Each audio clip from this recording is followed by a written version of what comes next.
Au cœur du quartier Saint-Roch, la Maison des enfants rayonne. Supervisée par les religieuses de Jésus-Marie, cette œuvre est d'une grande aide pour plusieurs familles. La Maison des enfants existe depuis 1995. À l'origine, c'est deux religieuses, Jésus-Marie, sœur Diane Fortier et sœur Pauline Madigan. La bienheureuse Zina Bélanger est justement née dans le quartier de Saint-Roch, à quelques rues d'ici, et elle y a passé la partie de sa vie la plus grande avant d'entrer chez les religieuses de Jésus-Marie. Nos œuvres ont toujours été, je dirais, dirigées vers les enfants surtout. Les enfants, les jeunes et ceux qui ont besoin. Et encore là, c'est un besoin très actuel des réfugiés, les gens qui viennent d'un peu partout, qui partent de leur pays. Alors, si on peut leur apporter quelque chose dans leur formation intellectuelle et éducative, alors ça entre dans ce que la raison pourquoi nous travaillons.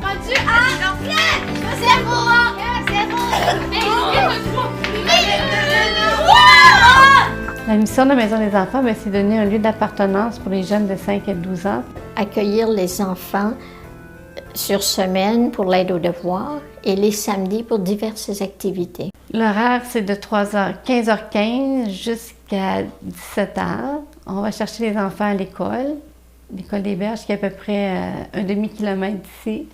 On va les chercher, on les ramène ici. Là, il y a une collation, un petit partage, comment passer leur journée, si tout a bien été.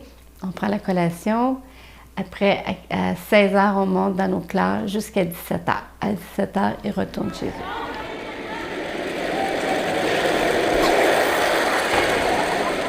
On appelle ça les samedis répits pour donner une chance aux parents aussi s'ils ont des commissions, s'ils ont des choses à faire, puis aussi pour leur donner un milieu de vie. On fait des activités, bricolage, théâtre, on fait des sorties, on arrive du Mont-Tourbillon, on va au gymnase, l'école nous a passé le gymnase, fait que le samedi on peut aller au gymnase. Alors c'est de 9h le matin jusqu'à 15h30 l'après-midi. Ils dînent ici, ils apportent leur lunch. Puis ils dînent avec nous. Beaucoup de ces enfants-là viennent de familles de réfugiés, alors qu'ils viennent de l'étranger. Il y en a qui, ça fait quelques années qu'ils sont ici, d'autres, c'est plus récent. Beaucoup ont en ce moment une bonne base de français, mais alors là, il faut les aider non seulement, disons, à grandir dans les connaissances, mais aussi une éducation à travers tout ça.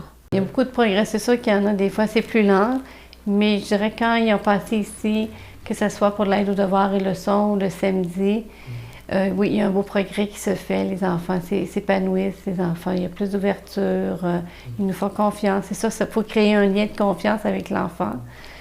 Mais oui, il y a une belle complicité qui s'installe avec nos jeunes quand les liens sont établis. Il faut se dire aussi qu'on a beaucoup de nationalités, on a beaucoup de confessionnalités aussi. C'est-à-dire, on a des musulmans, on a des gens qui viennent de la Birmanie, du Bangladesh, qui est un autre monde, qui est un autre univers. Des outillés pour, dans le fond, qui s'adaptent dans leur pays d'adoption. Puis leur donner des choses qu'ils ne savent pas, comme un exemple qui est simple, qu'une journée, une petite fille me dit « Ah, je vais acheter mes bottes d'hiver. » Mais je dis « Mais non, on ne va pas acheter les bottes d'hiver, l'hiver va revenir. » Mais elle ne croyait pas que l'hiver allait revenir, là. On est au printemps, ben, on jette les bottes. Alors, c'est de leur montrer, bien oui, elle va revenir l'hiver. L'été va revenir. Ils ne sont pas habitués, ils ont juste une saison chez eux. Ça fait que c'est sûr que ça fait des choses à penser que nous, on le sait déjà, là.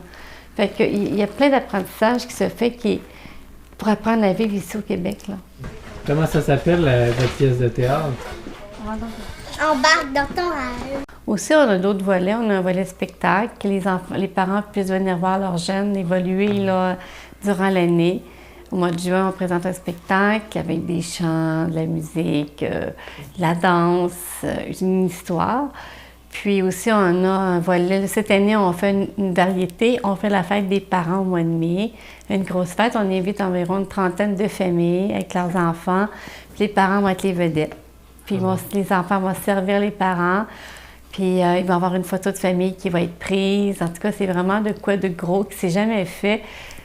peu importe quels parents ils sont, un parent, c'est toujours important. Fait qu'on valorise le rôle du parent. Il y a plein de belles choses qui se font et les gens sont contents. On fait aussi un volet Moisson Québec, on aide des familles. Quand on partage qu'est-ce qui nous reste de Moisson Québec, on le partage avec des familles. Le côté humain, je dirais, on s'occupe, prendre soin des enfants, puis s'intéresser à eux. Si à un moment donné, on sent qu'il y en a un, ça ne va pas bien, s'intéresser à lui pour voir un peu si on peut l'aider. Religion, disons, nous n'en parlons pas, mais souvent ce sont les enfants qui nous posent des questions. Parce que, ou bien ils se font des amis qui sont catholiques. Un est venu demander est-ce que tu pries Jésus, toi? Peu importe d'où ils viennent, peu importe quelle croyance ils sont bien accueillis.